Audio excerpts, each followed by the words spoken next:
নমস্কার বন্ধুরা, আমার চ্যানেলে আপনাদের সবাইকে স্বাগত জানাই। আজকে আমি আপনাদের সঙ্গে শেয়ার করব ক্ষীরমোহনের রেসিপি। আপনারা তো ইউটিউবে অনেক রকমের ক্ষীরমোহনের রেসিপি দেখেছেন, কিন্তু আমি আজকে যে রেসিপিটা শেয়ার করব, এই রেসিপিটা কিন্তু আগে কেউ কখনো ইউটিউবে শেয়ার করেনি।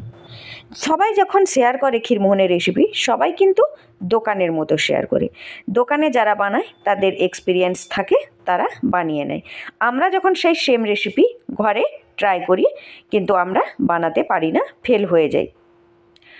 এই যে দেখুন, আমি একটা মিষ্টি কেটে আপনাদের সঙ্গে শেয়ার করছি। এই মিষ্টিটা কতটা পারফেক্ট, কতটা জুসি, পুরো দোকানের মতোই হয়েছে।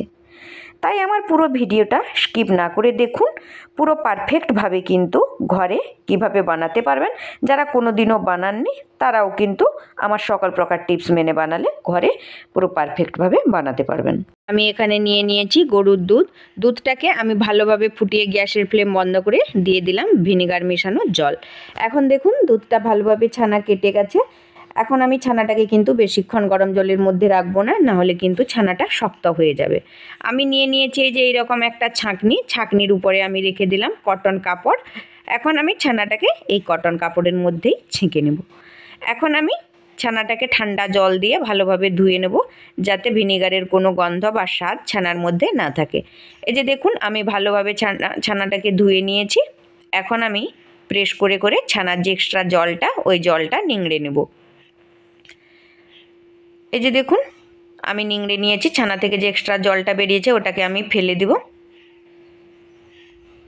এখন আমি এটাকে এই ছাঁকনির উপরে শক্ত কোনো কিছু একটা দিয়ে চাপা দিয়ে রেখে দেব আধা ঘন্টার জন্য, যাতে ছানার ভিতরে যে এক্সট্রা জলটা আছে ওটা নিংড়ে যায়। এই যে ফিরে আসছি আধা ঘন্টা পরে, দেখুন ছানাটা পুরো রেডি হয়ে গেছে। এখন আমরা ছানাটাকে ভালোভাবে মেখে নেব, যাতে ছানার ভিতরে কোনো দলাভাব না থাকে এবং ছানাটাকে যাতে প্লেন হয়ে যায়। আমি এই যে হাতের তালুর সাহায্যে এইভাবে 5 থেকে 7 মিনিট এটাকে মেখে নেব। এই যে দেখুন 5 থেকে 7 মিনিট মাখার পর দেখুন ছানাটা কিন্তু কি সুন্দর প্লেনও হয়ে গেছে, এর ভিতরে কোনো দলাভাবও নাই এবং একটা ক্রিমি ভাবও চলে এসেছে। দেখুন ছানাটাকে এইভাবে করলে যদি প্লেটের গায়ে না লাগে, তার মানে এটা মাখা কমপ্লিট হয়ে গেছে। আমার ছানাটা মাখা কমপ্লিট হয়ে গেছে। এখন আমি নিয়ে নিয়েছি একটা বাটি। এখন আমি এখানে নিয়ে নিয়েছি আধা চামচ কর্নফ্লাওয়ার, নিয়ে নিলাম আধা চামচ ময়দা, নিয়ে নেব এখানে ফাইন্ড সুজি আধা চামচ। আপনাদের কাছে যদি ফাইন্ড সুজি না থাকে, তাহলে দানা দানাওয়ালা সুজিটাকে মিক্সিতে একটু পিষে নেবেন, তাহলেই ফাইন্ড সুজি হয়ে যাবে। এখন আমি এখানে দিয়ে দেব আধা চামচের মতো গুঁড়ো করা চিনি আর এলাচ। আমি 1 কাপ চিনি আর এলাচকে 3-4টে এলাচকে গুঁড়ো করে নিয়েছি, তার থেকে আমি 1 চামচ এর মধ্যে দিয়েছি। আর নিয়ে নিলাম আধা চামচের থেকেও কম ঘি। এখন আমি এখানে দিয়ে দেব আধা চামচের মতো বেকিং পাউডার। আপনারা কিন্তু বেকিং সোডা ইউজ করবেন না, মিষ্টির দোকানে কিন্তু বেকিং সোডা ইউজ করে। বেকিং সোডা ইউজ করলে যারা নতুন ওরা কিন্তু সামলাতে পারবেন না। আমি সব শুকনো উপকরণগুলোকে হাতের সাহায্যে ভালোভাবে মিশিয়ে নিয়েছি। হাতের সাহায্যে ভালোভাবে মিশিয়ে এখন আমি ছানার মধ্যে সব শুকনো উপকরণগুলোকে দিয়ে দিয়েছি। এখন আমি ছানাটা এবং শুকনো উপকরণগুলোকে ভালোভাবে মিশিয়ে নেব। ছানাটাকে কিন্তু বেশি চটকানো যাবে না, নাহলে কিন্তু ছানার যে ফ্যাট ভাবটা ওইটা কিন্তু বেরিয়ে গেলে মিষ্টিগুলো কিন্তু শক্ত হয়ে যাবে। আমি এখন এই যে হাতের তালুর সাহায্যে মিষ্টিগুলোকে শেপ দিয়ে নেব। আমি এরকম গোল গোল শেপের বানিয়ে নিচ্ছি। আপনাদের যার যেমন শেপের পছন্দ ওই রকম শেপের বানিয়ে নিতে পারেন। কিন্তু হ্যাঁ, এখানে একটা জিনিস মাথায় রাখবেন, যাতে কিন্তু মিষ্টিগুলোতে কোনো প্রকার ক্র্যাক না থাকে, নাহলে কিন্তু মিষ্টিগুলো চিনি শিরার মধ্যে দিলে ভেঙে যাবে। এই যে এখানে আমার সবগুলো মিষ্টি রেডি হয়ে গেছে। এখন আমি চিনির শিরা বানিয়ে নেব। চিনির শিরা বানানোর জন্য প্রথমে কড়াইয়ের মধ্যে দিয়ে দেব এই যে 1 কাপ চিনি। কালারের জন্য আমি চিনিটাকে ক্যারামেল করে নেব। চিনিটাকে যখন ক্যারামেল করব, এটাকে কিন্তু ছাড়া চলবে না, না হলে কিন্তু চিনিটা পুড়ে যাবে, নিচের দিক থেকে লেগে যাবে, খেতেও ভালো লাগবে না, আর একটা পোড়া পোড়া গন্ধও বেরাবে। এখন আমি এখানে দিয়ে দেবো 1 চামচের মতো সাদা তেল। সাদা তেল দিলে ক্যারামেলটা কিন্তু বসে যাবে না। এই যে এখন আমি এটাকে অনবরত নাড়াচাড়া করে একটা পারফেক্ট কালার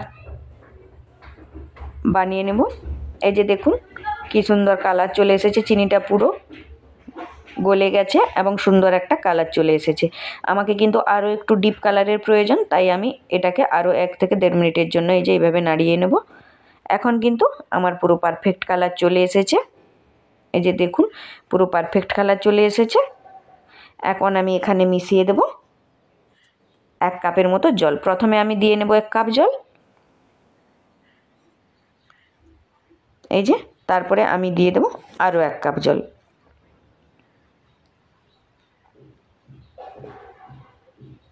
এই যে এখন আমি এটাকে আর ভালোভাবে মিশিয়ে নেব যাতে কোনো প্রকার গুটলি বা দলা না থাকে। এখন আমি এখানে দিয়ে দেব 1 বাটির মতো চিনি, ওজনে হলে 200 গ্রামের মতো হবে। এই যে আমি যে বাটিতে চিনি দিয়েছি ওই সেম বাটিরই 2 বাটি দিয়ে দেব জল। আমি প্রথমে 2 কাপ মানে 1 বাটি, প্রথমে ছিল 1 বাটি জল আর এখন দিয়ে নিলাম 2 বাটি, টোটাল 3 বাটি জল দিয়ে দিচ্ছি। এই যে এখন আমি চিনিটাকে গুলে চিনি শিরাটাকে ভালোভাবে ফুটিয়ে নেব।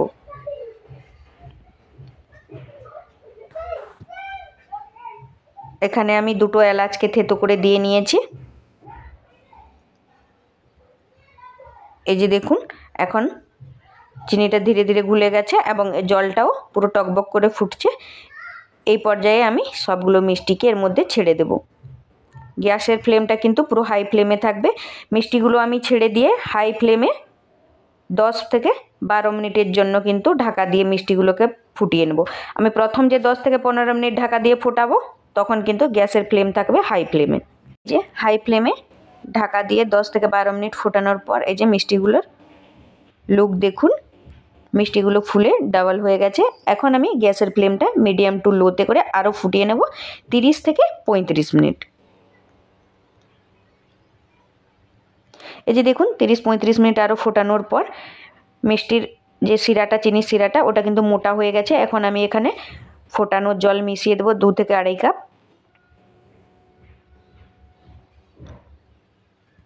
এই যে আমি এখানে ফোটানোর জল মিশিয়ে নিয়েছি। এখন আমি এটাকে গরম জল দিয়ে ফোটাবো আরও 10 থেকে 12 মিনিটের জন্য। এই যে দেখুন 10 থেকে 12 মিনিট পর মিষ্টিগুলো কিন্তু পুরো পারফেক্টভাবে এটা কিন্তু হয়ে গেছে। কালারও দেখুন কি সুন্দর এসেছে, পুরো পারফেক্ট কালার, দোকানের মতো কালারও এসেছে। একটাও মিষ্টি কিন্তু আমার ভেঙেও যায়নি, কোনো প্রকার ক্র্যাকও নেই, পুরো পারফেক্টভাবে কিন্তু এটা হয়ে গেছে। এখন আমি এই যে এই মিষ্টিগুলোকে আমার টাইম লেগেছে 1 ঘন্টা বা 1 ঘন্টা 10 মিনিটের মতো। এখন কিন্তু এটা রেডি হয়ে গেছে। আমি এরকম একটা বাউলের মধ্যে কিন্তু মিষ্টিগুলোকে ঢেলে নেব। আমার এই রেসিপি যদি আপনাদের ভালো লেগে থাকে অবশ্যই লাইক, শেয়ার এবং কমেন্ট করতে ভুলবেন না। এবং এই রকম সুন্দর সুন্দর বাঙালি রান্না সহজভাবে শেখার জন্য আমার চ্যানেলটিকে অবশ্যই সাবস্ক্রাইব করে পাশে থাকবেন এবং পাশে থাকা বেল আইকনটি অন করে দেবেন যাতে আমার ভিডিওর নোটিফিকেশান সবথেকে আগে আপনার কাছে পৌঁছে যায়।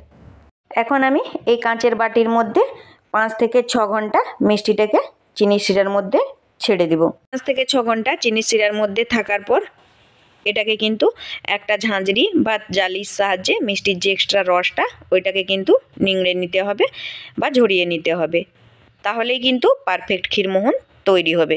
দোকানের ক্ষীরমোহনে কিন্তু কোনো প্রকার কোনো এক্সট্রা রস থাকে না। আজকের জন্য এই পর্যন্ত, দেখা হচ্ছে নতুন আর একটা ভিডিওতে। ততক্ষণ পর্যন্ত ভালো থাকুন, সুস্থ থাকুন।